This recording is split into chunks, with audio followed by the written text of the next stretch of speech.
Estamos no ar com o Papo Social Media MLabs e hoje temos um convidado especial, não é, Bárbara Duarte? Um convidado especialíssimo, eu diria, Rafael. É, um cara que sabe na prática hoje, elite. Né?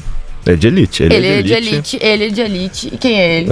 Pois é, hoje a gente tá falando do Papo Social Media. Não tem um cara melhor pra falar de social media do que o Walter Azevedo. Maravilha. Muito bem, seja muito bem-vindo aqui ao Papo Social Media, Walter. Valeu, é uma honra, de verdade, estar aqui na mesa com vocês. Até porque eu sou muito grato à empresa MLabs, né? Óbvio, não tem como deixar de agradecer por todos esses anos de parceria, muito tempo que a gente vem com parceria, me ajudando a gerenciar os meus clientes, desde lá do meu começo, né? Tem muitos anos que vocês ajudam vários social medias em todo o Brasil. Fico muito feliz de poder sentar aqui nessa mesa e poder contribuir um pouquinho com vocês. Espero que o nosso papo social media seja bem interessante. É isso aí. É social media na prática hoje aqui, turma. Boa. Que é com o Walter. Apresenta o Walter e Bárbara. Bom, o Walter, que tem, né, ou melhor, tinha, né, o perfil ali de social media de elite. Verdade. E hoje mudou, já atualiza seu arroba pra galera. Exatamente, agora meu arroba é Walter Azevedo BR. Social media de elite é a minha comunidade. É que não fazia mais sentido eu me denominar o social media de elite, sendo que hoje nós somos mais de 7 mil social medias de elite espalhados. Todo mundo ali, né? É social media no Brasil. E além de formado em comunicação social, publicidade e propaganda, você é estrategista e tem uma curiosidade também no meio de uma área que não tem nada a ver com social media, né? Verdade. Bom, assim, a psicologia entra na minha vida muito como uma forma de entender também o comportamento humano. Principalmente pela habilidade de observação, entender como que as pessoas se comportam diante de algumas decisões. Onde que isso me desperta uma vontade? Eu tinha um certo, como é que eu posso dizer, pavor em despertar muito nas pessoas o consumismo. Porque isso, psicologicamente, acaba às vezes se tornando uma patologia, né? Uma pessoa consumista, viciada em consumo. E as redes sociais, ele é o maior agente de para despertar o consumismo das pessoas, por conta da venda daquela vida perfeita, etc. Sim. Daí, isso começou a me fazer querer entender como funcionava a mente humana, o comportamento de consumo, como que funcionava a psicologia realmente por trás não das redes sociais, mas por trás da bomba que é a internet. Muito bem, estamos aqui hoje para falar de um assunto que é um assunto, para mim, assim, é um dos mais quentes. Pouca gente fala sobre esse assunto porque é polêmico também. Ele é polêmico e não tem nada a ver com psicologia, gente, né? Já rolou spoiler, né? Que a gente vai trouxe ter, de aqui. alguma forma tem. Mas... eu acho que esse assunto pode ser pauta de psicólogos, de muitos profissionais de social media, porque dá ali um nervosinho quando muito a gente tema entra de terapia, né? Muito tema de terapia, tenho certeza. Que é como precificar o trabalho de social media. Boa. E aí, gente? Porque assim, né? Eu entendo que tem várias formas de precificar. E por que eu acho que tem a ver com psicologia? Porque a pessoa muitas vezes fala assim, eu estou cobrando errado, eu estou cobrando pouco, eu acho que eu deveria cobrar mais, né? Então você tem todas essas questões que pairam no dia a dia do social media. Mas antes disso, que acho que a parte mais importante pra gente começar esse papo é a gente entender de fato qual é o escopo de um profissional de social media. Boa. Porque para precificar a gente tem que entender o que social media faz. Verdade. Então você que hoje é um social media de elite, tem mais de 7 mil lá na comunidade, você já deve ter discutido isso muitas vezes. Muitas vezes. E aí, qual que é a sua opinião? Eu, inclusive, defendo uma visão que casa muito com o McDonald's. Vamos pegar de referência. Lá no McDonald's, você não consegue pegar um hambúrguer, certo? E personalizar ele totalmente do jeito que você quer. Você não consegue pegar o Big Mac e pedir carne de frango.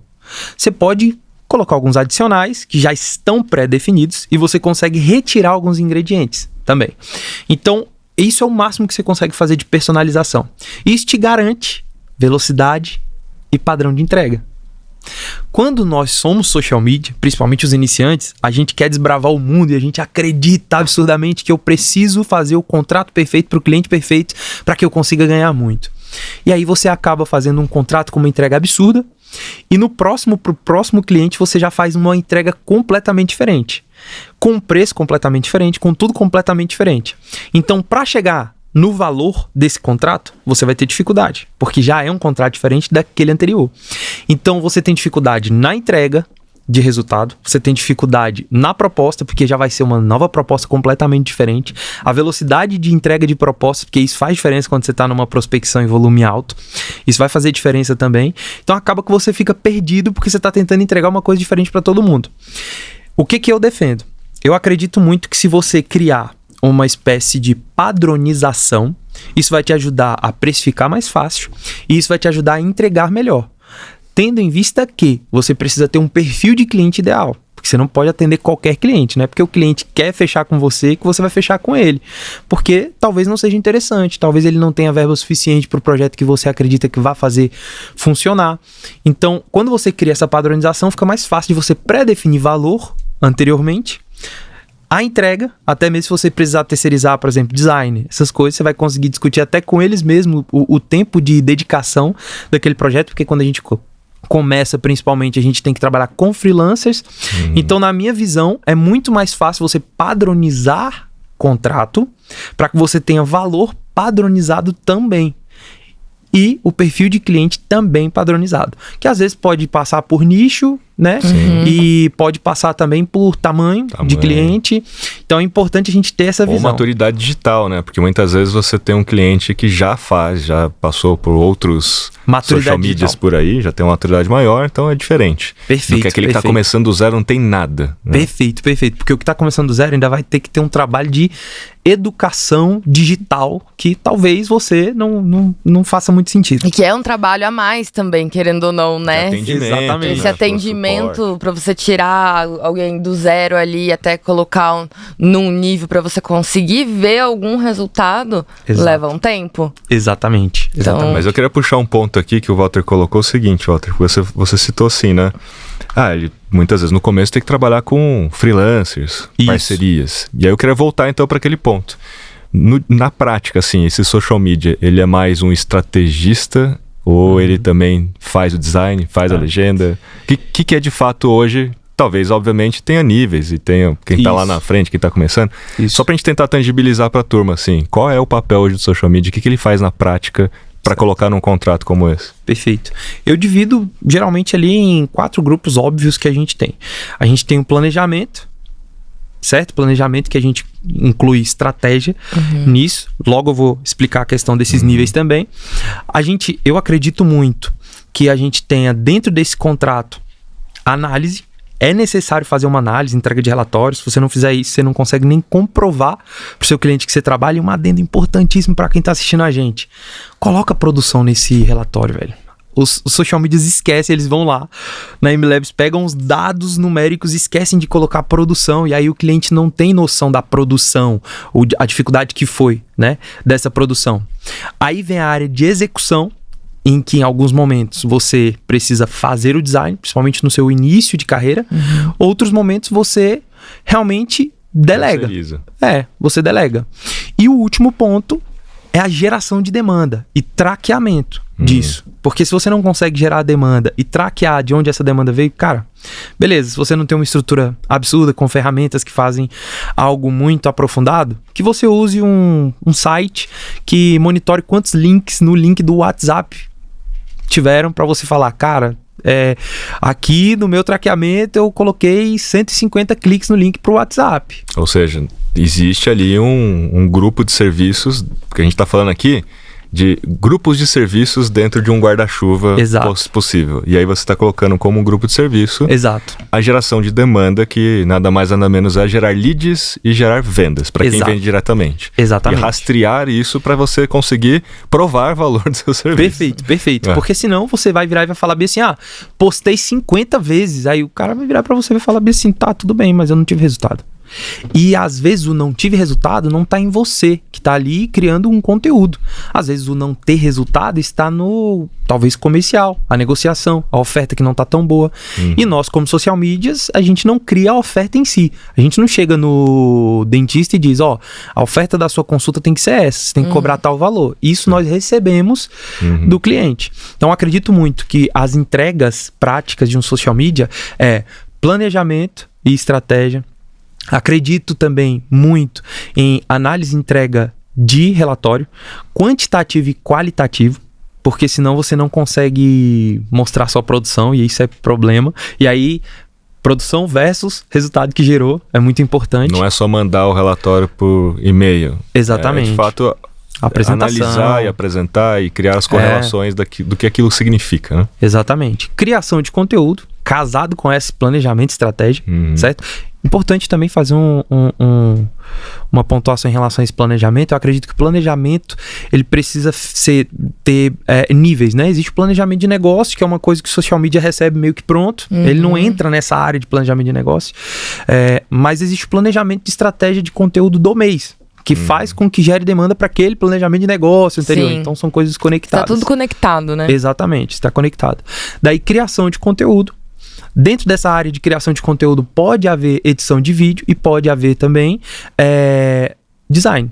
Lembra daqueles ingredientes que podem ser colocados no McDonald's? Basicamente isso. A maioria dos clientes vão precisar desses ingredientes extras. Então isso aumenta o seu valor de contrato.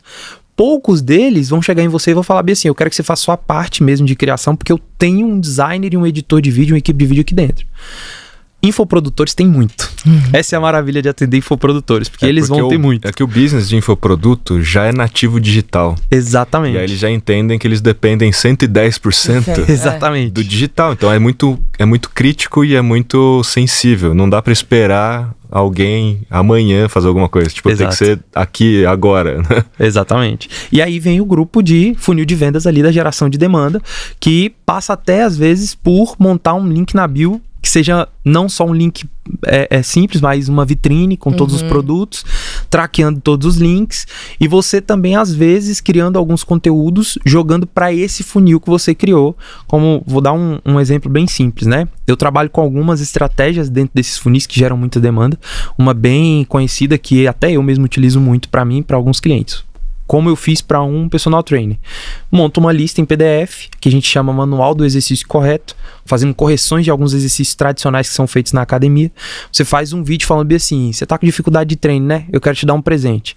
Comenta tal coisa aqui que você vai receber um e-book. E aí, esse e-book, ele é recebido pelo WhatsApp, onde a pessoa entra num fluxo ali de bot, né? Um chatbot no próprio WhatsApp para receber isso, mas está gerando demanda para dentro do comercial, e depois o comercial assume, depois da pessoa receber, o comercial assume como um lead para tentar conversar, negociar, etc. Uma pessoa ultra quente, né?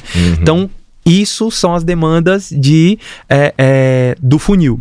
Walter, esse PDF, como que... Aí eu preciso, né, explicar para a galera não sentir dúvida. Esse PDF, na dinâmica, o cliente cria o texto.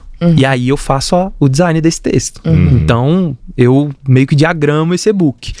E aí, dentro do meu time, eu tenho design e tudo mais. Hoje não sou eu que faço o design. Mas já foi um dia. Já fui um dia, no começo principalmente. Eu vejo que, assim, o escopo dos meus colegas, assim, até meu, ele acaba variando muito, porque cada negócio, cada marca tem uma necessidade diferente. Eu gosto de falar que o escopo do social media é trazer resultados através das mídias sociais.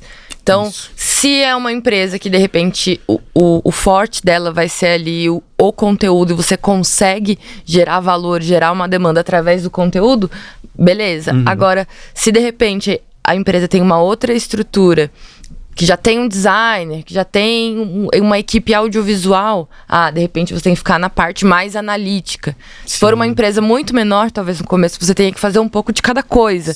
Então, assim, quais são os esforços necessários para garantir que vai ter resultado através da mídia social? Vai ser, por exemplo, com foco... Eu conheço profissionais que trabalham com social media, mas é social media designer. Então, o foco deles é trabalhar com design e audiovisual. Então, não faz texto, não faz nada. Eu conheço outras pessoas que só fazem estratégia. Então, assim... Isso. Mas vamos pegar esse gancho aqui do resultado. Né? E o que é o resultado? Porque, assim... O Walter chegou até o ponto de geração de demanda e para mim está muito tangível que isso vai gerar resultado. Mas o que a gente mais vê na prática, e aí eu quero ver se você concorda com isso, porque é o que eu vejo, muitos não entram nessa esfera de demanda, só chegam a fazer de fato o post. É fábrica de post. E a empresa ela não está madura o suficiente para entender se isso vai gerar demanda ou não. Ela espera que sim, ela espera que apareça alguém levantando a mão, assim. Mas não teve o rastreamento, nada, fiz o post, eu cumpri com a minha parte. E aí tem um buraco entre o post e de fato gerar uma demanda, né? Isso. Isso acontece, né? Porque assim, hoje a maioria dos social medias faz um escopo que para ali. Cria o conteúdo. Isso é interessante. Brasil para agora, porque eu vou começar a debater métricas com Rafael Kiso. Eita! Presta atenção. Ó, eu acredito muito que os números que precisam ser medidos dentro de um trabalho de gestão de rede social para o social media entender se ele realmente está gerando resultado, existem algumas métricas que vão trazer isso. As que eu acompanho, que eu entrego em relatório para clientes. A primeira, isso vai de encontro com reports que nós, como estrategistas, né, cérebros do digital, precisamos entregar para a galera que está lá no topo da empresa, enfim, independente do nicho e da área.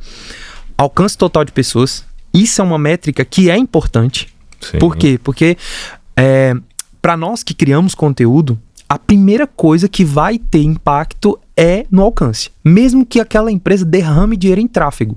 Se você não fizer bons conteúdos que vão ser distribuídos, o alcance vai despencar de um mês para o outro. Então você consegue entender na hora. E até acompanhar isso de mais de perto. Por isso que é importante você ter ferramentas que puxam alguns relatórios. Por exemplo, estou lá na MLabs, vou meio que acompanhar ali um dashboard semanal para ver o alcance de pessoas. Porque pode ser que nessa semana eu vacilei muito.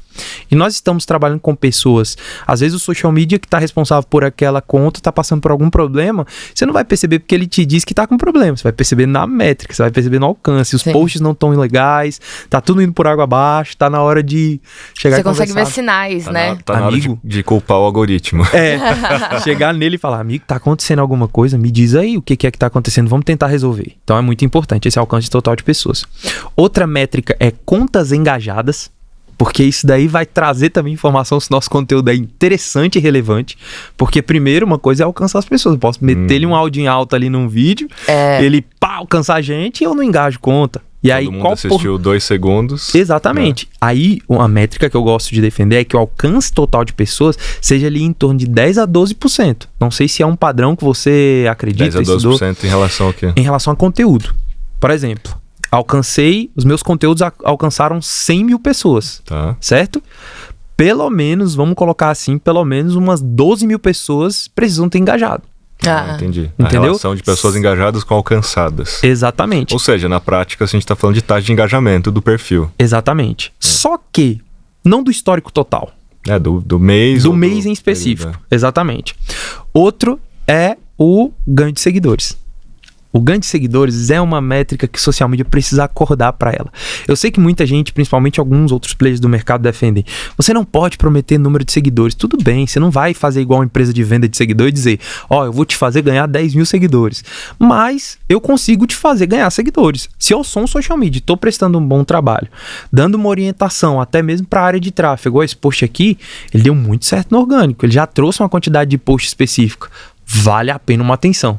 Se eu não dou esse tipo de retorno, eu não estou interessado no aumento de ganho de seguidores. Daí, acaba que realmente eu alcancei por alcançar. A pessoa passou por mim uma vez, eu não retive, não aumentou outros alcances internos como o dos stories. Não potencializou aquilo que foi bem. Exatamente. Então, esse número de seguidores, ele é importante. Tanto que eu analiso o número de seguidores mensal e a média de seguidores diário.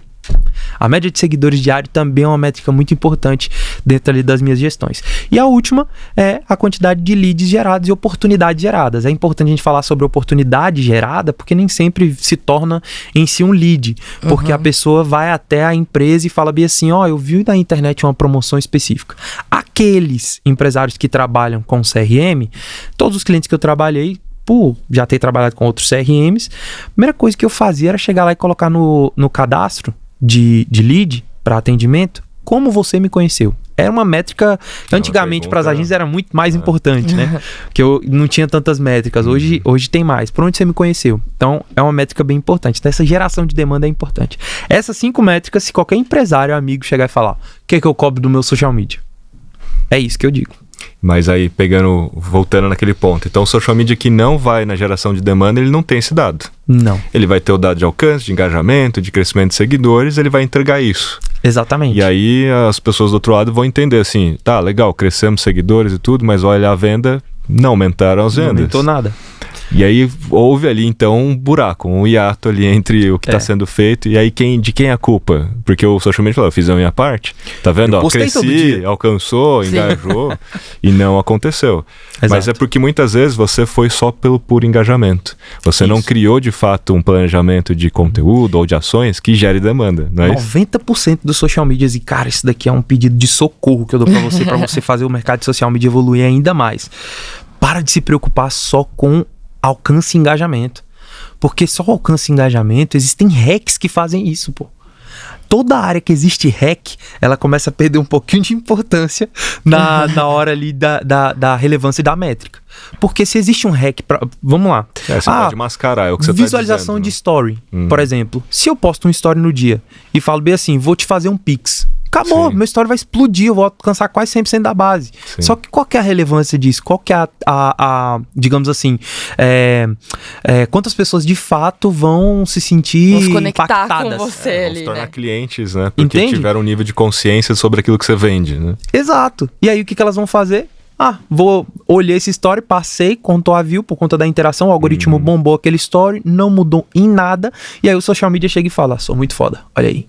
Não, pô, você não é. Porque isso não se transformou em algo palpável, entende? A gente falou várias coisas aqui, mas eu acho que para amarrar um pouco todas as nossas falas com a pergunta inicial, acho que o escopo do social media, ele pode sim variar, tem algumas características que são ali os pilares, digamos assim, da nossa profissão, né? Mas não é uma profissão que ela tem várias especialidades, né? Sim. Então a gente consegue ir para todos os lados, mas independente do lado que a gente vai, vale muito mais a pena a gente se preocupar com as métricas e os objetivos ali relacionados com os objetivos de negócio. Exato. E não só da mídia social, até porque cada mídia social tem métricas diferentes e, por exemplo, a relevância de quantidade de seguidores em uma mídia social é diferente da relevância de outra. Às vezes, gerar mais comentários é o mais importante. Então, assim, o que é o escopo perfeito, né? Exato. Esses dias, inclusive, viralizou um corte bem polêmico do Felipe Neto, que ele diz o seguinte: retenção hoje em dia não vale mais nada. Ele tava querendo dizer do YouTube.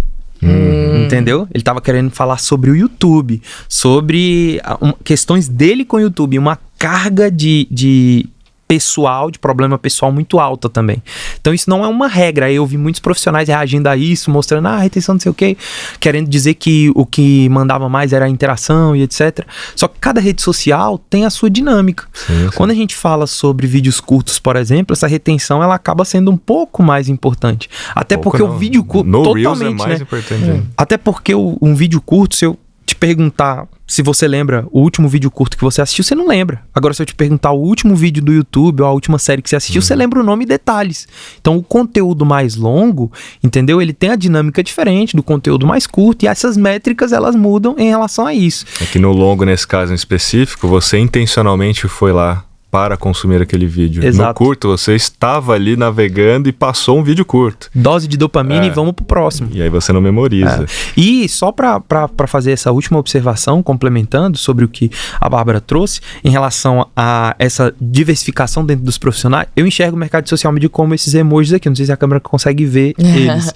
Mas antes, nós reconhecemos o profissional de social media como, beleza, é o profissional de social media. Qualquer coisa relacionada a social media, ele faz.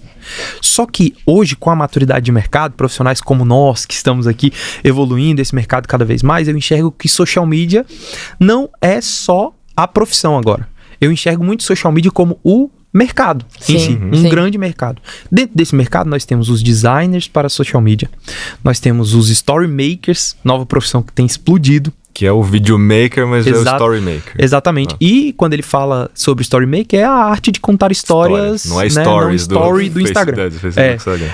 Nós temos dentro dessa brincadeira toda os creators e criadores de conteúdo para marcas e empresas. Hoje, que tem muito forte também, aí a gente vê os UGCs, que são pessoas que estão se especializando em relação a isso. Então, daqui a pouco, a gente vai ter várias novas carreiras e profissões, todas relacionadas à social media. Você pega o analista de dados, a pessoa de planejamento, e aí só o copy, quem faz a legenda. Exato. Teve agência já que eu já vi que tinha uma pessoa que só definia as hashtags. Olha aí. Olha só, entendeu? Definidor de hashtags. Então, essa visão de que o mercado ele tem se setorizado é muito maravilhosa pra você que tá me assistindo. Porque às vezes cara, pô, Walter, eu sou um cara que manja muito de fazer arte, velho. Arte pra mim é arte. Eu amo fazer design pras redes sociais. Pra mim, fazer aqueles carrosséis maravilhosos, incríveis, é tudo de bom. Siga o seu caminho. Vá vender sua arte na praia. A gente tem exatamente. E assim, a gente tem essa oportunidade, né? De flutuar sobre essas áreas também. É óbvio, se a gente quiser se especializar. Mas se a gente quiser entender um pouquinho de cada ali, também é super válido. Tem um ponto aqui que a gente não falou ainda. Que tem tudo a ver com isso que a gente tá falando. Que é um dos aqui, talvez. Que é a parte de gestão de comunidades. Sim. Quem é que responde comentário? Quem é que responde aos inbox? Aí você tinha comentado, pô, vou gerar uma demanda. A pessoa comenta tal coisa, manda por inbox um link lá do e-book. Só que ali gera uma interação. E aí? É o social media que deve responder? Todos os comentários? Quem polariza? Quem monitora? Isso é interessante você ter trazido, porque eu vou usar de exemplo. Tem uma pessoa da minha equipe, né? Ela entra primeiro como aluna na comunidade, aí vê vários pontos e muitas coisas a criticar. Daí ela me faz como um release, falando assim: Mari, um beijo pra você. Isso tá errado, isso aqui é ruim, isso daqui não pode, isso daqui não serve. Eu acho que ela pensou que ia me dar um feedback, mas ela tava dando um feedback muito bom. Achou que eu só ia receber aquele feedback. Eu viro pra ela e falo bem assim: eu preciso de você na minha equipe, velho. Olha. Porque eu não consigo olhar pra isso. Porque a minha social media, que tá aqui sendo minha assistente, me ajudando, a gente já tem um rolê tão grande pra se preocupar em relação à criação de conteúdo. Eu preciso de uma peça pra me ajudar com isso. Daí ela começa uma jornada de especialização em Community Manager.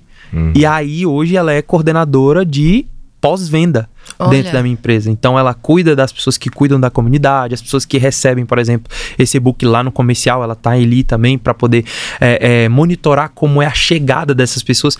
Então são carreiras que vão chegando aos poucos, certo? E que vão tomando o mercado. Respondendo a sua pergunta, é um social media que faz isso? Cara, em muitos exemplos você vai ver as pessoas se opondo a fazer isso. Porque responder dúvida e comentário da empresa sobre o produto foge um pouco do escopo do social media. Alguns vão colocar ali um saquezinho simples para tirar algumas dúvidas, aí faz uma FAQ, dúvidas frequentes, para responder alguns comentários. Mas vai ser um trabalho tão meia boca que hoje, analisando com o crescimento de mais uma peça que a gente esqueceu, o social seller, que vende através das mídias sociais, ele vai virar e vai falar bem assim: pô, você tem um carro, uma Ferrari aí, e você tá andando com ela como se fosse um Fusquinha, porque você poderia vender muito mais com as interações, você só tá respondendo emoji nos comentários para não deixar sem resposta. Sim. Entendeu? Então, eu acredito muito que um social media que se considera empresa, aí vão os dois caminhos de social media. Vou trabalhar para uma empresa, seguir carreira, construir minha carreira, ou vou ser dono do meu próprio negócio, vou empreender. Começa como freela e vai virando uma urgência. Se você decide empreender, começar como freela e empreender, cara, vão ter momentos que você vai ter um cliente que ele vai virar e vai falar: eu preciso de solução para a resposta das minhas mensagens. Você tem que encontrar uma solução. Nós somos resolvedores de problema. Eu vou colocar uma pessoa aqui dentro da minha equipe, vou, vou pegar essa demanda para mim, monitorar essa pessoa executando, eu vou virar pro meu cliente e vou dizer: eu não faço isso, mas posso te indicar quem faça. E aí eu te ajudo. Nós somos solucionadores de problema. O que eu não posso, e de forma nenhuma, pelo amor de Deus, se você é social media, virar pro seu cliente e falar bem assim: infelizmente eu não faço isso. E morre ali. Você tá ali pra dar resultados, que é o que a Bárbara falou. Você tem que ajudar. Se tem a ver com mídias sociais, de alguma maneira você precisa olhar pra isso. Exatamente. Pode ser que você não faça, mas ajude a fazer. E pode ser também que você não tenha conhecimento para fazer. Sim. E tá tudo bem. Então o que a gente tá falando até agora é o seguinte, né? Pegando a sua analogia, a gente tem um cardápio muito grande de possíveis serviços dentro do universo social media. Então não é uma profissão, apesar de que ganhou uma CBO, profissão analista de social media. Boa. No entanto, social media é muito mais uma área, tudo que envolve social media, né? Então você tem esses serviços que é um cardápio. Então você que é um freelancer, uma agência, ou mesmo trabalha dentro de um negócio, você tem que entender todo esse leque aqui, todo esse cardápio para se posicionar. eu quero ser especialista nisso, ou eu quero ter uma agência que tem todo esse cardápio, ou metade desse cardápio, e obviamente uma parte você faz, outra parte você terceiriza, e aí vai de acordo com o seu modelo no momento, ou maturidade no momento, ou financeiramente no momento. E aí, Walter, o que você tem visto no mercado? Como é que a galera precifica? A galera precifica muito mais por horas trabalhadas, ou por um escopo fechado, por exemplo, X posts por semana, X ocorrências, X comentários que eu devo responder. Até porque olhando para esse cardápio gigante fica difícil, né? A gente pensar em como que a gente vai chegar ao nosso preço. Tanto quando a gente olha como ou o que considerar, né, nisso. Sim. E aí até trazendo um dado interessante, que 28%, de acordo com o nosso panorama de profissionais de mídias sociais, 28% dos freelas e das agências, eles não seguem uma lógica de precificação para os seus serviços.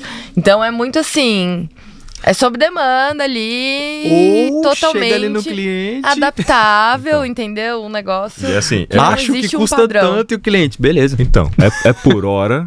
É por escopo ou é por resultado? Fala assim, não, aqueles que já tem esse escopo, quer dizer, que já tem isso no seu leque, né, no seu cardápio, dá para também cobrar por resultado, uma participação por resultado? Até dá, mas vai ser assim, em relação à minha experiência, a cada 10 clientes que você pegar, toparia compartilhar essa questão do resultado. Sei lá, eu já atendi um cliente que ele vendia lentes de resina, então eu ganhava uma porcentagem em comissão em cima das lentes que geravam os leads e fechavam com ele. Então a gente acompanhava tudo isso pro CRM, dava uma grana muito alta. O cliente simplesmente olhou e falou bem assim, não faz sentido. É muito dinheiro que está indo para uma empresa de marketing. E qualquer empresário vai acabar observando isso.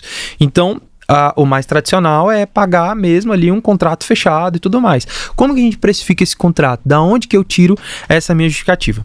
Primeiro vamos analisar essas duas possibilidades. A primeira possibilidade é que eu siga a carreira dentro de uma marca. Um site que vai ajudar as pessoas a terem assim, um direcionamento, tá? É um site bacana. Eu acho que esse site é até um site mais gringo, assim, que depois vem pro Brasil e ele começa a ser nutrido pelas empresas do Brasil também. Eu já coloquei informações das minhas vagas lá, é muito interessante, que é o Glassdoor. Segundo o Glassdoor, você consegue ter ali uma média de ganhos de um profissional de social media. Salário. Um salário, médias de salário. Lá a gente está falando sobre profissionais que trabalham mais CLT. Algumas empresas pagam por hora lá dentro do Glassdoor também, que é o caso da Netflix. A Netflix paga para um social media sênior, um social media bem topo da cadeia alimentar, vamos colocar assim, cerca de R$168 a hora. Então, se a gente for puxar isso aí, somar 8 horas diárias, semanal, a gente tá falando... A Rafael vai usar calculadora, sabe? Que vergonha. 168. Como eu tô aqui com o Kiz, eu não posso falar dados sem a ressalva, tá? Então, 160 e alguma coisa, não sei se é 168. 30 mil por mês. É algo em torno de 32 mil, é isso mesmo. Então, ele vai ganhar 32 mil por mês e tudo bem. É o que a Netflix topa pagar. Tá lá dentro do site, registrado, tudo bonitinho, de acordo com a marca. Então...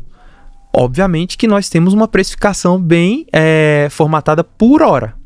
Um freelancer, quando a gente fecha um modelo mais de freelancer, a gente já fecha no modelo onde a gente não vai se dedicar 8 horas para uma empresa, porque senão isso deixa de ser freelancer e se torna CLT. Exatamente. Então a gente se dedica cerca de 1 hora diária para aquela empresa, né? E se você atende umas 5 empresas, uns 5 clientes, você vai dedicar ali cerca de 1 hora para cada cliente, para estar ali monitorando, etc. Às vezes você vai tirar um dia específico para fazer um contraturno, os conteúdos da semana inteira, alguma coisa assim. Então você vai dedicar... Só fazendo um parênteses rápido, 5 é uma média que você acha que daria conta. Exatamente. Tá. Uma média.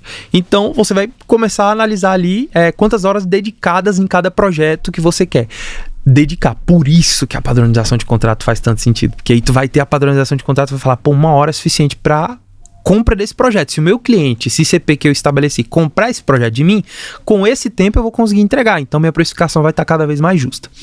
E aí vem em relação à média de ganhos. Quanto que um social media iniciante ganha por ano? Entende? Quanto que um social media intermediário ganha por ano? Quanto que um social media sênior ganha por ano? E aí eu vou te responder, até porque como eu tenho muitos alunos, e eu tenho muitos que vão muito para esse caminho do freelance e se tornar agência, os social medias iniciantes ganham em torno de 3 a 5 mil. Um muito bom ali, que teve um início muito bom, ele consegue ganhar 5 mil. Por mês, né? Ah, tá. Por mês. Dentro de 5 clientes. Ou seja... Exatamente. E ainda cobrando errado. Porque o cara que tá ganhando 5 mil e tá com 5 clientes, ele tá cobrando uma média de R$1.000 de cada cliente. Sim. Ele tá cobrando errado pra fazer a quantidade de coisas que ele faz. Um intermediário, aí ele consegue chegar ali num ganho de 8 a 10 mil reais. Isso é um fato, certo? E o especialista, aí sim, ele consegue fechar clientes de ticket mais altos, mais elevados, projetos mais completos, onde ele tenha equipe, e aí a capacidade de absorção de demandas de clientes aumenta, certo? E o valor cobrado e percebido também, porque ele não se vende mais só como social media, mas sim como um time de soluções de marketing. Sim. Então ele consegue cobrar ali entre 3 a 5 mil em um contrato, e aí ele consegue alavancar, às vezes chegar até em contrato de 10 mil. Vai ter os seus 30 a 50 mil mês. Exatamente, aí ele consegue chegar ali nos 30, 50 mil mês, com o pé no chão, vivendo, sem perder a sanidade mental, até porque ele tem que ter equipe nesse momento. Faturamento bruto. Exatamente. Aí você paga imposto, tudo com nota, imposto etc. com nota, pra ele deve ficar uns... Isso eu vou usar um caso real de uma mentorada, que ela consegue tirar ali pelo menos uns 30% de lucro, né? Em cima de todos os custos, etc. Uma margem ali de 30%. Nesses 30% que ela leva ali, dá pra ela tirar, sei lá, uns 20, 25. E, pô, pra uma pessoa... Isso é o caso dela também, né? Solteira, que tá em plena escala, ainda vai aumentar ainda o faturamento. Alugou agora apartamento beira de praia, mora no Rio de Janeiro. Então a vida dela tá, assim, vivendo um sonho. Normal. Então, quando a gente chega nessa taxa de quanto que eu ganho por ano, um social media iniciante ganha uma média de 100 mil por ano, cobrando ali esses 5 mil por mês, e em alguns meses vendendo alguns produtos vão a mais. O intermediário, a gente tá falando ali de 150 a 200 mil por ano, e se Deus abençoe, né, o sênior, ele ganha ali seus 300 mil para cima, né, tendo ali uma margem, faturando ali, vamos colocar 30 mil por mês, certo? Então a gente tem esses valores de objetivos.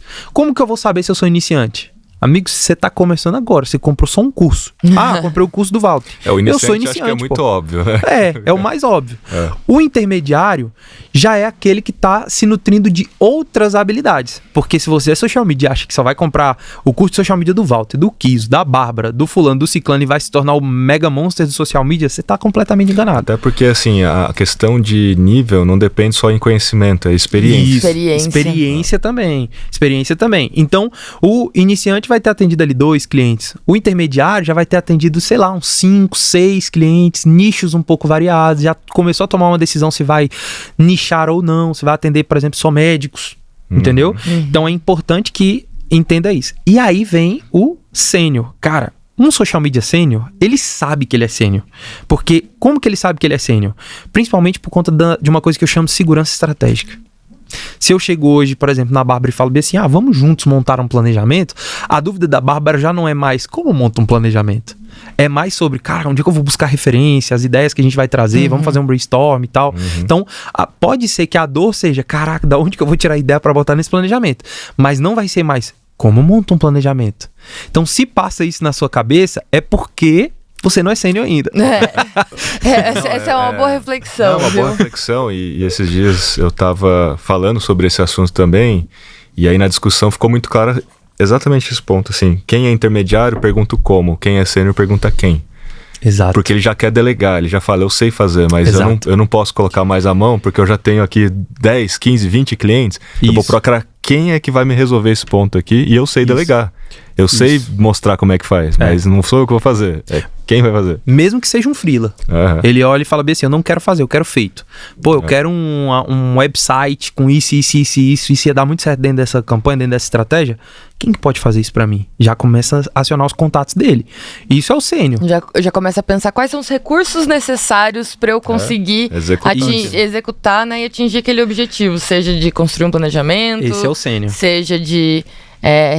realmente, mas tem uma coisa assim, a gente já entendeu que existe, né, o cara que é iniciante, o intermediário e o sênior. O que eu considero, além de, tipo assim, esse tempo de experiência, tem alguma outra coisa que você acha que as pessoas devem considerar? Porque assim, é diferente você pensar qual que é o seu valor hora quando você é CLT e tem certos benefícios do que quando você é freela, de repente, que você mesmo faz o investimento, por exemplo, em equipamento, né? Em outras coisas que, de repente, são... A demanda vem do próprio cliente. Então, às vezes, você começou ali como social media e aí começou a pegar mais clientes que, sei lá, exigem trabalhos de vídeo. E aí você precisou, por exemplo, comprar... Para quem que vem essa conta? Está dentro do preço do contrato, do social media? Sim. Quando a gente traz essa realidade de níveis de profissional, óbvio que a gente tem que levar em consideração investimento técnico. Quando eu falo investimento técnico, a gente está falando de curso, de uma mentoria, do seu computador, do seu smartphone, o que você utiliza para melhorar a sua entrega. Então, a gente leva muito em consideração isso. Leva em consideração também o seu tempo de experiência, porque o seu tempo de experiência ele vai comandar muito, certo? E a gente leva em consideração o seu posicionamento, porque o capital social ele faz muita diferença. O Walter cobra 15 mil em um contrato para entregar basicamente a mesma coisa que você que está assistindo a gente, que cobra 3. O meu capital social, a quantidade, não é nem de seguidores, mas a relevância que eu tenho no mercado me possibilita ser mais desejado e basicamente é por isso que a gente compra um iPhone de, sei lá, 15 mil reais, enquanto tem outros celulares superiores a ele, muito mais barato. Nem lembro o preço do iPhone, Walter. O social media já... Então, é basicamente isso. Isso a gente tem que levar muito em consideração. Só que um social media iniciante é quase impossível dele ter boa capital social. Porque ele tá começando agora. Então o iniciante ele é só o tempo que vai dar, entendeu? Então quando a gente entende esses níveis de social media e a gente entende quanto que ele quer ganhar no ano, fica muito mais fácil a gente fazer esse cálculo. Porque daí a gente pega as horas trabalhadas no ano e a gente divide pelo quanto a gente quer receber no ano. Então é fato que é por hora, que é o formato mais fácil, vamos dizer assim, de tangibilizar. Porque você vai pegar o ano, divide então em horas, etc. Exatamente. Você chega lá até porque eu não consigo precificar uma estratégia. Quanto que é uma estratégia? O que é uma estratégia? Como é que eu vou colocar ela no papel e vou cobrar por linha escrita? Ou por tópico num mapa mental? Porque é muito relativo como que eu vou criar uma estratégia. Então eu não consigo precificar nisso. O escopo no final é a quantidade de horas que você vai gastar naquele escopo. Então, exatamente. Vou fazer X posts aqui por semana. Exatamente. Inclui vídeo, etc e tal. Quantas horas vou gastar então na semana ou por mês? Isso. Vezes o valor hora, tá lá, tá dado. Exatamente, tá dado. E aí um iniciante vai receber ali, sei lá, quero ganhar 100 mil no mês, a hora dele vai dar uns 62 e pouco, ele vai contabilizar ali também o que ele paga de imposto, porque mesmo ele sendo, sei lá, vamos supor que ele comece com um MEI, e eu indico que vá atrás de um contador também para entender se é melhor você ser MEI, melhor ser ME, eu não entro nessas searas, porque aí eu vou querer entrar numa área que não é minha, então descobrir. Aí você tem imposto, coloca um valorzinho a mais. Então vai acabar que, ao invés de ser 62, sua hora vai custar uns 75 reais, vamos colocar assim. Se você fizer uma soma, digamos que você trabalha uma hora dedicada para esse cliente, com essa padronização de entrega de contrato, e você multiplique isso ali por 5 dias da semana, vão dar 20 horas no mês. Se você faz um cálculo ali de, sei lá, 75 reais vezes 20 horas, tá dado um valor médio que você tem que cobrar, entendeu? Aí eu vou te fazer uma pergunta que eu, na época de agência... Já tive minha época de agência, era a parte mais polêmica. Aí tá tudo bem, maravilhoso, fechamos o contrato aqui, tá tudo dentro dos conformes. Aí no dia a dia surgiu uma trend qualquer, surgiu uma oportunidade qualquer, ou eu preciso fazer uma promoção. Aí eu falo e viro pro Walter, eu preciso de mais uns 2 posts lá, cara, preciso fazer pra gente poder vender mais. E aí, Walter... Você vai fazer isso aqui na camaradagem, né? Pô, estamos aí, você tem um contrato de anos aqui e tal, né? Você vai me cobrar agora, velho? 2 posts. 2 posts a mais? Como é que fica? Isso é interessante, porque isso pra mim entra também naquela tabelinha de valores dos ingredientes a mais. Então eu, inclusive, entrego para os meus alunos custo de post individual. E aí, isso a gente faz através de pesquisas, a gente tem algumas tabelas que de vez em quando rola aí na internet. Então já deixa no contrato, tipo um adendo, que é uma tabela... Exato. Dos adicionais. De adicionais. Boa. Então tem uma tabela de adicionais, esses adicionais a pessoa pode pedir, solicitei um post. Então ele já sabe. Ele vai saber desde o começo. Então ele já, quando ele solicita, ele vai falar bem assim, porra, 80 reais o post individual, mas eu preciso desse banner de promoção, porque eu vou divulgar de última hora, já pede. Em alguns casos, dependendo do tamanho do cliente, se ele vira pra mim e fala bem assim, pô, Walter, tem pão de contrato que a gente tem, pô, faz aí na camaradagem. tiver num ambiente confortável pra mim, eu quero fazer uma manutenção daquele contrato pra durar muito tempo, às vezes eu vou fazer mesmo, sacou? Tipo, vou falar bem assim, beleza, vamos deixar na faixa. Mas lembre-se que em um determinado momento, isso é uma carta que vira uma carta na sua manga. Porque na hora que você for fazer um realinhamento de contrato, você virar pro cliente e falar bem assim, então, temos que aumentar, não sei o que, e ele virar e falar bem assim, não, pô, sem condição. Você vira e fala bem assim, ué, até as demandas extras que você me pediu eu fazia. Por que não vale a pena agora? O que aconteceu? Essa é sempre a linha tênue, né? De você educar errado o cliente, de fazer tudo na camaradagem, aí no dia que você precisa renovar o contrato, complica. Exatamente. Agora, quando você faz como uma exceção e não como uma regra, ele já entende que precisa ser pago a mais. E que fique muito claro que é uma exceção e que tenha... Eu sou muito da justificativa e argumento, sabe, Kiso? Tipo, cara, isso daqui serve porque... Por isso, tem um propósito e tem um argumento de defesa. Eu vou fazer assim, porque eu acredito que o emoji rindo, ele é isso. Existe um argumento de defesa. Pra tudo na vida você tem que ter isso, desenvolva isso na sua vida. Por quê? O cliente pediu um post a mais. Você tem que ter o argumento pra dizer não e tem que ter o argumento pra dizer sim, mas entenda que... sabe? Tem que mostrar o valor. Exatamente. Não é só assim, não, pode deixar, eu faço, beleza. Agora eu vou fazer uma outra pergunta que também acontecia com uma certa frequência, né? Vamos supor que eu tenho um modelo de trabalho onde eu fui conquistando a credibilidade, a confiança do cliente, a ponto do cliente falar assim, nem precisa provar mais. Você pode fazer e você pode subir. Só que vamos supor que subiu um post lá e o post foi um fiasco. Não deu resultado assim, mas foi muito ruim. Eu estou devendo um post para esse cliente ou não? Porque assim, em algum momento o cliente vai falar assim, então eu preciso de um post a mais. Ele vai falar, pô, você não vai me cobrar, né? Porque sabe aquele post que você fez lá, pô, deu ruim, né? Isso precisa estar muito claro em contrato. Por isso que eu sempre digo para os social medias. A gente tem uma advogada que ajuda muito a gente ali na comunidade, né? E até os meus próprios contratos, a Marjorie. Então, quando a Marjorie entra para me ajudar a fazer o primeiro contrato que eu ia disponibilizar dentro da comunidade, eu sempre fui um cara antenado no mercado. Então eu via muita gente batendo em cima de uma coisa chamada pacote de posts. Então a copy mais linda que eu podia usar era: não venda pacote de posts. Só que quando você vai para um contrato, e desse jeito que você tá me apertando, vai ter cliente que vai te apertar. Entende? A gente vai pedir o pacote de post. Se você não tem uma advogada, e a advogada, quando ela chega, ela vira pra mim: nós temos que fazer um pacote de entrega. Não o que chama de pacote de post, mas tem que ter um padrão de entrega. Tem que porque senão, né? Exato, porque senão eu sofro nesses... E se... não tem que estar subjetivo, que senão você abre brecha pra... E se você vai para um advogado digital, que é o caso dela, especialista digital, você vai ver que ele quer colocar os mínimos detalhes da entrega, do que pode acontecer, dos problemas que podem surgir, justamente porque ele sabe que o digital é muito assim, e se... mas e se o post não deu resultado? Então tem que ter uma cláusula dizendo que, independente da métrica que o post gere, ele contabiliza como uma entrega. Eu vou trazer um IC agora, que é esse é... Procure um advogado. Não, esse aconteceu já comigo algumas vezes. E se acontecer uma crise nas mídias sociais? Né? Tipo assim, putz, eu fiz um post... Já rolou comigo. O cliente aprovou o post, só que a galera interpretou de forma errada o post. E aí virou uma crise nas mídias sociais. Um monte de gente começou lá a xingar e cancelar a marca. Deu ruim. E aí a gente precisa responder todo mundo. A gente precisa criar mais comunicados, fazer live. E esse escopo aí, é adicional ou não? Cara, se você gerou a crise... Assuma. Eu acho que não tem já. Assuma seu BO, querido. E a primeira coisa, cara, para de ficar batendo testa na parede. Beleza, 2 hate. Tudo bem. Veio uma massa... Para de tentar colocar na sua cabeça que as pessoas não entenderam direito. Sim. Cara, primeira coisa, se esvazia. Esvazie-se de si mesmo. Entende? Finge que não é você mais. Senta e pensa.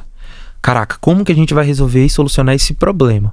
E neste caso, se você gerou a crise, resolva. Sim. Agora, se o seu cliente do nada puxa o celular e grava um story, já aconteceu comigo. Cara... personal trainer, contratão altíssimo comigo, decide gravar um Reels reagindo a um vídeo de uma influenciadora que defende a obesidade, ele acha muito certo e tal. Dependendo do que você acha, do que eu acho, você tem a chance de reagir na internet. Postou na internet, você tem a chance de reagir. Ele reage, só que ele fala coisas bem pesadas. E aí ela decide criar um ambiente de caos, né? Porque ela tem a voz dela para responder também. E isso começa a gerar um prejuízo, porque as pessoas começam, a galera lá do Meu Corpo Não Pode Ser Criticado e etc., começa a ir nas marcas que o apoiavam, principalmente suplemento e etc., falava assim, e aí eles comentam muito nos posts, tipo assim, é um comentário padrão de quem tá vindo orquestrado. Eu gostava muito da creatina de vocês, não vou comprar mais porque vocês patrocinam fulano. Eu gostava muito da barrinha de vocês, não vou comprar mais porque vocês patrocinam fulano. É tipo assim, bem definido. Nestes casos, eu ajudo a gerenciar a crise? Nesse caso, irmão, pede ajuda. Começa por aí. Você não vai conseguir fazer tudo sozinho, você não tem todas as soluções do mundo. Caso você tenha a solução para isso, senta com o seu cliente e fala assim, rolou essa crise, eu consigo medir por esses determinados aplicativos, ou se não conseguiu medir, olha aqui nos comentários, só dá isso, sei lá como você vai fazer para poder medir essa crise. Eu usava muito, por eu ter trabalhado muito tempo com nicho político, tinha uma ferramenta de inteligência artificial que a gente utilizava, bem antiga, que ela analisava menções, etc. Então dava pra gente medir um pouco mais a temperatura de determinados assuntos. Chega lá com a crise e fala pra ele, tá dada, agora a gente tem que encontrar uma solução para isso daqui. Qual que é a solução? Fazer absolutamente nada e esquecer que aconteceu, ou a gente vai soltar uma nota? A gente não, eu posto a sua nota, mas quem vai fazer essa nota, inclusive? Porque talvez você não tenha competência. Daí vem aqueles social medias que vêm da área de jornalismo, e aí traz a sua carga e tal, consegue contribuir, mas aí tem que cobrar extra. Então, é isso que eu ia falar, mas é fato que existe esse trabalho que é de gerenciamento de crise. Sim. E, inclusive, que é caro quando a gente vai para uma assessoria de imprensa. Sim. Né? Então, para todo mundo que está escutando a gente, ouvindo a gente, já tem que colocar tem que prever isso. Tem que colocar assim, gente, um dia vai acontecer. Tipo assim, vai acontecer. Sim. Todo social media vai passar por um gerenciamento de crise. Exato. Às vezes é por sua culpa ou não, mas assim, vai acontecer. Às vezes uma pessoa acordou lá de mau humor e começou a causar. Né? Então vai acontecer. Então se acontecer, já tem que estar previsto isso no adendo. Lá naquele adendo, tem que estar lá. Né? E o que eu posso te dar de orientação pra galera que tá trabalhando com social media, velho, não pega esse problema pra você de gestão de crise, porque é uma coisa que dá muitos desdobramentos. Não é uma coisa que tipo assim, soltei uma nota e foi. Pô, a Vanessa Camargo, vou usar aqui um exemplo, a Vanessa Camargo, que saiu do Big Brother, a equipe dela tá fazendo gerenciamento de crise há um mês que ela saiu de lá, quase, sei lá, nem quanto temos, 2 semanas, 3 semanas, sei lá, tá até hoje. Esses dias ela postou um vídeo que tá repercutindo pra caramba, e daqui a pouco ela vai postar de novo, porque ela sai e ela faz uma nota em vídeo, aí nesse vídeo ela fala uma série de coisas e as pessoas, cadê a desculpa do participante que você cometeu racismo estrutural? Daí vai ela estudar o caso com a assessoria especializada, faz uma nota diferente, ela posta de novo e nos comentários tá lá, beleza, mas e cadê não sei o que, aí daqui a pouco vem ela de novo. É muito complexo, assim, você lidar com uma crise, porque pode ser que demore pra vir o fim, né, que talvez as pessoas, em algum momento, elas vão parar ali de reclamar e interagir, mas você vai ver que os seus resultados em outros aspectos, eles estão caindo também, e aí eu já até incluiria que isso faz parte de uma crise, porque tem a crise ali relacionada aos comentários, à imagem, mas depois você, mesmo com o negócio estancado, você ainda consegue ver nos resultados o reflexo disso. Então, assim, não é um trabalho de uma semana que vai resolver o que tornou errado ali a situação, né? O que rola muito é o macete do social media, né? Por exemplo, vou dar mais um caso. Eu gosto de acompanhar muito a gestão de rede social da galera ali, de reality show e tudo mais. Porque tem muito a aprender em diversos quesitos, tipo gestão de comunidade. De uns anos pra cá, eles se profissionalizaram muito, né? Então tá legal de acompanhar mesmo. Exatamente. E aí existe um macete do social media. Meu cliente tá tomando hate e tá muito excessivo. E aí ele começa a perder muito seguidor, porque no momento de raiva as pessoas estão indignadas. O que eu faço? Desativa a conta durante uns 5 dias. Carlinhos Maia já fez isso, a equipe de assessoria do Carlinhos Maia já fez isso, do Whindersson já fez isso, da Luísa Sonza já fez isso, agora da participante que fez recentemente foi a Leide, aí todo mundo derrubaram a conta dela. No fundo do coração, a gente sabe que uma conta não foi derrubada e voltou em 3 dias, pô, não é assim. É porque tá perdendo muito seguidor por conta de um fato que aconteceu ali, naquele momento, e aí você que tem um macete, você fala, cara, deixa as pessoas esquecerem. Deixa eu desligar da tomada, deixa as pessoas esquecerem um pouco, daqui a pouco eu volto. E aí eu volto com uma notinha, alguma coisa, as pessoas vão estar com menos raiva, e aí eu não vou perder tanto, não vou ter tanto prejuízo.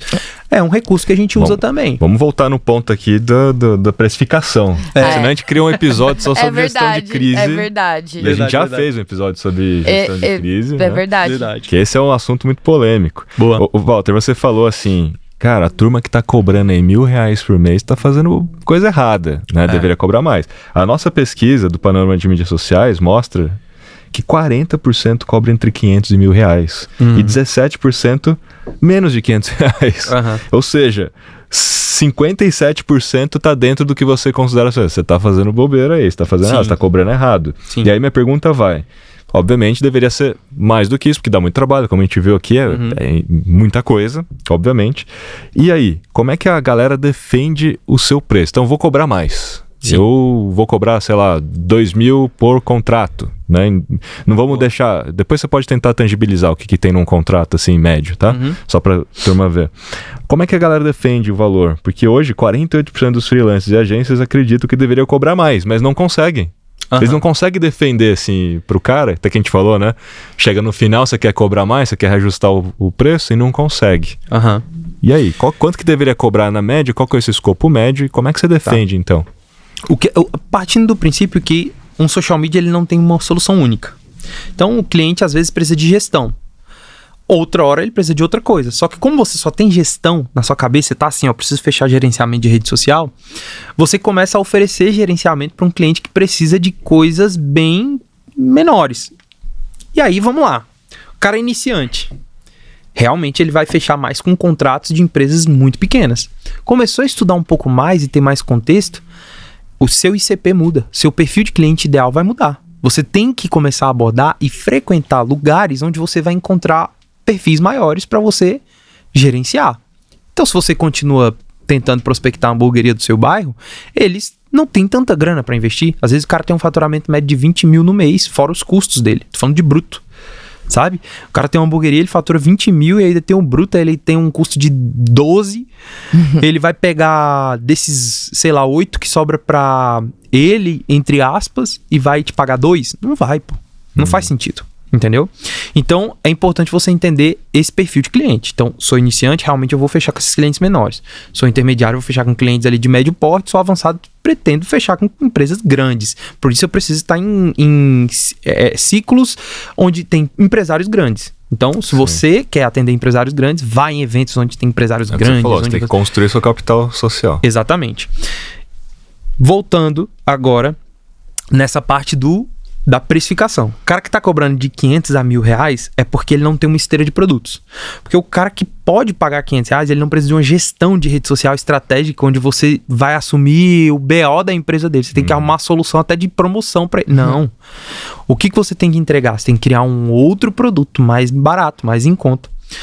Lá a gente chama de pack de conteúdo, que é basicamente você analisa com o cliente, faz um briefing com ele, entende o que deve ser publicado, Reels, etc. Tudo bem, precifique em cima desse pack uma coisa mais em conta do que o seu contrato de gestão. Quando a gente fala a palavra gestão, ela tem um peso. A gestão é preocupar-se, cuidar, estar atento, uma série de outras coisas que vão junto com a palavra gestão. Então muda muito quando você entrega um produto, tipo um pack de conteúdo, para uma gestão. Então não entrega essa gestão no valor de um produto. O cliente às vezes comprou como um produto, alguns posts para ele divulgar. E aí você fecha como estratégia. E aí você vende sonho pro cliente, que você chega e fala, porque eu sou o sinistrão do social media. Você criou uma expectativa e tá cobrando 500. Vou fazer tu vender cara muito. Nem precisa de tudo isso. Não, é claro que ele vai querer. Se você Ele vai querer. Porque juntos vamos crescer muito. Ainda usa esses argumentos, entendeu? Tentando vender sonho pro cara na tentativa absurda de, sabe, de gerar valor e entregar e falar que eu sou muito bom, só que aí na hora vira e fala assim, aí eu cobro 1.500. O cara fala, não tenho grana não, eu só posso pagar 500. Aí o social media vira e fala assim, volta pra casa, com arrependido. Cara, mas eu precisava tanto desses 500, vai pagar minha conta de luz, vai ajudar no meu aluguel. Vou fazer o seguinte... Então a gente fecha por 3 meses assim, se der resultado a gente renove, aí a gente faz por um valor maior. Sempre, Aí o cara fala, beleza, só que se ele fechou por 500, no próximo você quer cobrar 1.500, mesmo que ele renove, ele vira e fala, não tenho condição. Aí você vai aumentar, filhão, pra 600. R$100. Exatamente. Você vai aí não conseguir vai chegar fazer nos sentido. 1.500 daqui 2 anos só, né? Exatamente. Então não vai fazer sentido. Então aprenda a ter uma esteira de produtos, porque quando o cliente disser, eu não tenho essa verba, aí você já mexe com o ego do empresário. A gente sabe que o empresário tem um ego elevado. A gente vira e fala bem assim, nossa, que pena que esse produto não cabe no seu orçamento. Eu tenho um outro, que é mais em conta. A entrega é inferior, mas vai te ajudar.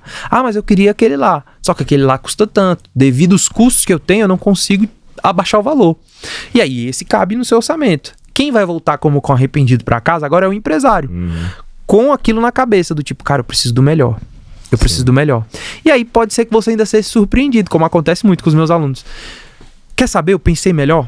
Vamos fechar aquele mais top mesmo? É um sacrifício que eu vou fazer agora, é um investimento, é melhor fazer isso. Pronto, resolveu, o argumento tá dado. O que você precisa é ter essa esteira.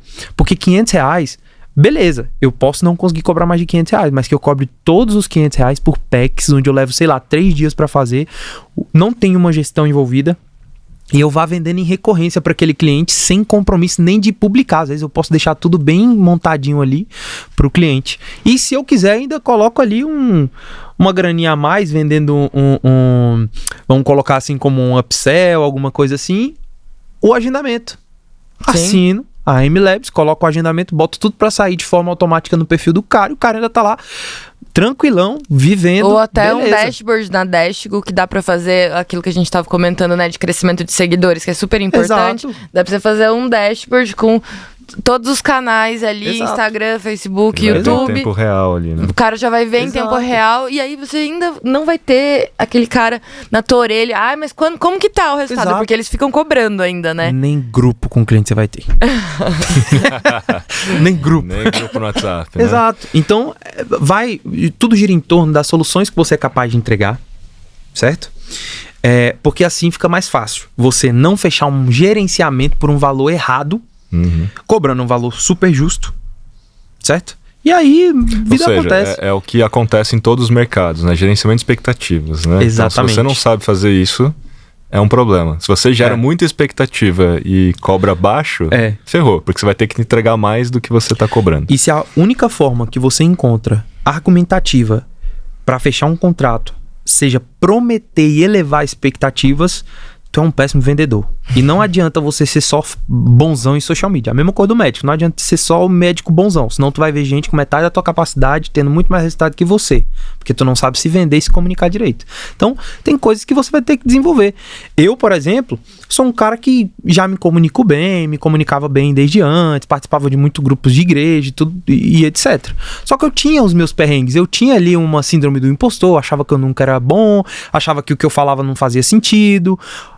Houve terapia para poder resolver isso, para eu poder vir e botar a cara, sabe? Então, todo mundo tem que sentir uma dor. O problema é você... Eu pelo menos vejo assim.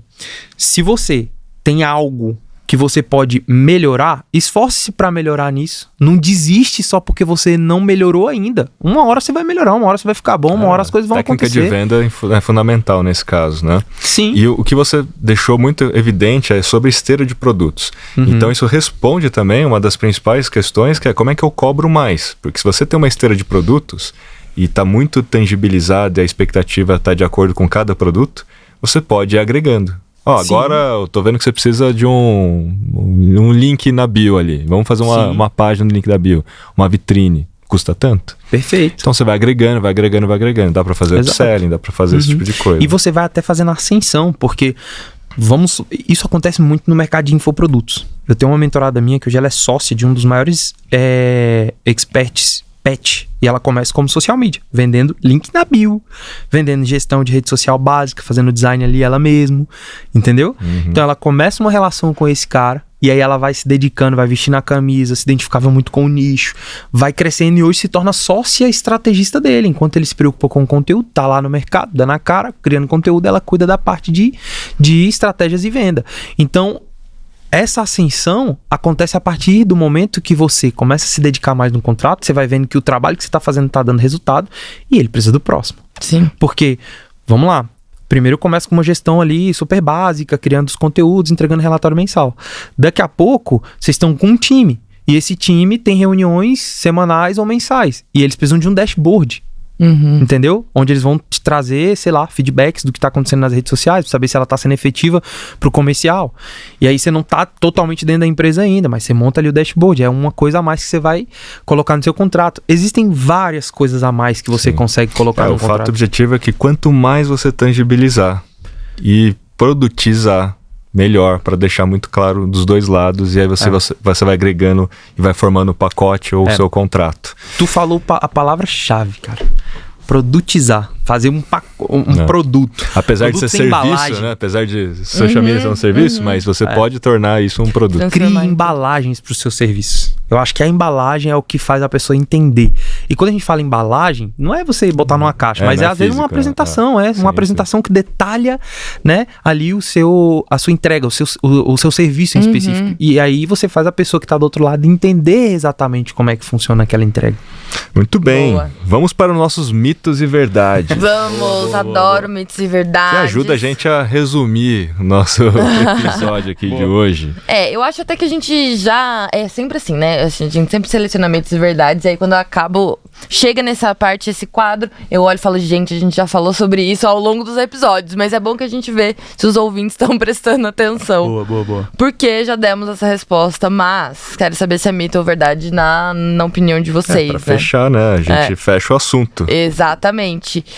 Um bom contrato garante paz do profissional de social media? Na minha opinião, um bom contrato ajuda a ter paz. Mas, às vezes, tem aquele cliente que ele é fundado no caos. Não sei se as pessoas que estão assistindo aqui têm conhecimento sobre temperamento. Vai que você fechou com um cliente que é altamente colérico, ele vai acordar em um dia querendo que o caos tome conta da vida dele. Até no casamento dele ele teve caos. E, geralmente, o colérico tem um comportamento padrão, que é esse aqui. Vai dar domingo, ele vai sentar no sofá, ele vai apoiar o celular na barriga, ele vai olhar a página de todos os concorrentes versus a dele. E aí, meu amigo, ele vai chegar na segunda-feira com gosto com um olhar de ódio. Então não adianta contrato bem formatado, porque esse cara ele vai agir nesse formato com você. E aí vai sobre o seu gerenciamento ali de relação, né? De você ter sempre argumentos de dizer, bom, mas nossa entrega é essa, combinado foi esse. Hora ou outra você vai ter um tipo de conversa assim. Mas um bom contrato te ajuda a ter paz. Muita paz. Muito bom. Pra você também, Rafa? O contrato ele é fundamental para qualquer relação, porque se tá ali tangibilizado tudo que é os deveres, responsabilidades, né, e tal... Ele não garante a paz, né? A gente já tem uma base para discutir, né? Mas, de fato, no dia a dia, essa relação é muito importante, né?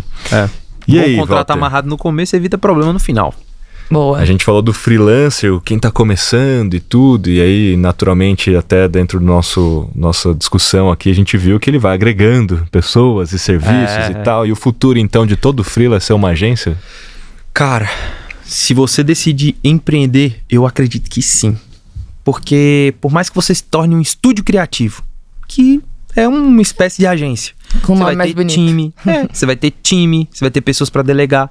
Acho que é porque a gente não teria outro termo para, não sei se a gente teria outro termo para usar, se tiver, traga pro papo, mas eu acredito que sim, porque você vai ter que delegar, você vai ter que ter equipe, você não vai conseguir fazer tudo sozinho, você vai ter que começar a se envolver em assuntos burocráticos, como contratar um contador, vai ter que pagar imposto, você vai ter que ter ali uma espécie de RH. Pessoas, né? E aí você começa a entrar no outro jogo. Aí você vai ter que ter uma espécie de RH, que no começo, inclusive, eu acredito muito que você pode fazer ali todas essas áreas, você pode fazer em formato BPO, né? Não precisa ser interno, mas você vai precisar. Parte financeira, parte fiscal, parte de gestão de recursos humanos. Então, vai acabar que você vai ter essas coisas para resolver. E isso é a prova que você tá virando uma agência, pô. E tem mais mitos, assim, que você já vê hoje no dia a dia? Que a gente não citou, alguma coisa que você, no começo da carreira, ali, você achava que era muito real, e aí hoje em dia você fala, nossa, baita mito. Que eu quase caí. O baita mito que eu acredito muito é sobre ganhos financeiros. Acho que o maior mito da área de social media, e eu vou trazer do digital, não vou dizer só social media, é o ganho financeiro. porque a gente nunca... todo mundo que fala sobre faturamentos e ganhos de dinheiro não fala sobre o que é pago de imposto, que tem custo com equipe. Pouco se fala sobre isso. Então, por exemplo, quando você vê alguém recebendo uma plaquinha, é sobre faturamento bruto essas plaquinhas, não é sobre lucro. Sim. Então, é importante que você entenda isso. Porque, às vezes, eu posso colocar 50 pessoas para trabalhar para mim, conseguir faturar 150 mil no mês e ter que pagar 135 mil de salário, que eu sozinho faria 15 mil, entendeu? Então, é importante as pessoas terem essa noção também. Então, acho que o maior mito que eu tinha antes, que eu hoje enxergo que realmente era um mito, é sobre ganho financeiro. Tipo assim... É fácil ganhar dinheiro na internet. Às vezes a gente vê muito uns reels de eu evito muito fazer isso. Eu gosto mais de falar de entrega, mas às vezes a gente vê uns reels assim, a pessoa coloca bem assim, esse mês eu faturei 50 mil com social media. Cara, você faturar 50 mil com social media, quanto disso ficou no seu bolso? Você fez isso sozinho? Você tinha só contratos de 10 mil? Você atendeu 5 contratos de 10 mil sozinho? Coitado das pessoas que te contrataram e a entrega que você conseguiu fazer sozinha. Porque é difícil. Ou de quem convive com você, né? Ou de quem convive com você. Se tu tiver um marido, ou for um homem que tiver uma esposa, ou vice-versa, meu amigo, você já era pra você. Como é que você vai ter uma relação dentro de casa com as pessoas, com seu parceiro? Você simplesmente não tem. Porque você vai estar o tempo inteiro trabalhando. E pra identificar isso, é só você analisar os seus fins de semana. Se você passa os fins de semana trabalhando, você pode ter certeza que você tá errando em gestão. Olha só, aí, fica terminamos o episódio com essa baita dica, reflexão aí, vai deixar todo mundo... Reflexão do psicólogo, pseudo-psicólogo da social media. Exatamente. Vou abrir uma página, psicossocial, boa. Muito bem, turma, e pra quem quiser continuar esse papo, pode ir lá então no Walter Azevedo BR. Importante que o meu Walter é com V. Agora a gente vem pra outros problemas, né? A gente vai sempre adotando novos problemas, educar a audiência. Que tem a comunidade do social media de elite. Exatamente. A comunidade de social media de elite é para profissionais que decidem ser realmente a elite do mercado de social media, que de fato querem estar preparados para qualquer mercado. Isso, como eu trouxe aqui muito do que eu disse, é você ser um profissional extremamente preparado para várias demandas, independente se você é story maker, videomaker, designer, quer trabalhar na área de social media, entender o mercado de social media, precificar melhor, atender melhor, entender mais de prospecção. Essa é a minha lógica. Eu acredito muito que a minha missão é documentar a minha jornada. Eu começo desde lá do zero, sabe que isso batendo cabeça, vou aprendendo, estudando com pessoas no mercado, entendendo, e passo por todas essas curvas, onde eu vou CLT, viro uma agência, antes da agência tô freelando. Então a minha sequência digamos assim, de conhecimento que eu faço, o meu aluno aprender, a trilha de conhecimento que ele passa, primeiro ele aprende a ser um operacional, onde ele tá ali no campo de batalha, fazendo a artezinha dele, o design. Depois ele aprende a ser tático, onde ele começa a delegar algumas coisas, até que ele se torna um estratégico, dono do próprio negócio, uma empresa, onde ele consegue, inclusive, delegar muitas coisas e ter até um gerente de projeto dentro da empresa dele para fazer com que ele não trabalhe no fim de semana. Isso aí, e cobrar mais. E cobrar mais, porque ele vende a solução de ser uma equipe. Esse foi o nosso episódio de hoje, esse papo sobre precificação de mídias sociais, que vocês entenderam que é uma área, não é só uma profissão, e dá para vender muita coisa. Eu acho que é uma das áreas que tem mais possibilidades. Sim. E mais oportunas também nesse momento, né? Verdade. Muito bem, e até o próximo episódio. Valeu!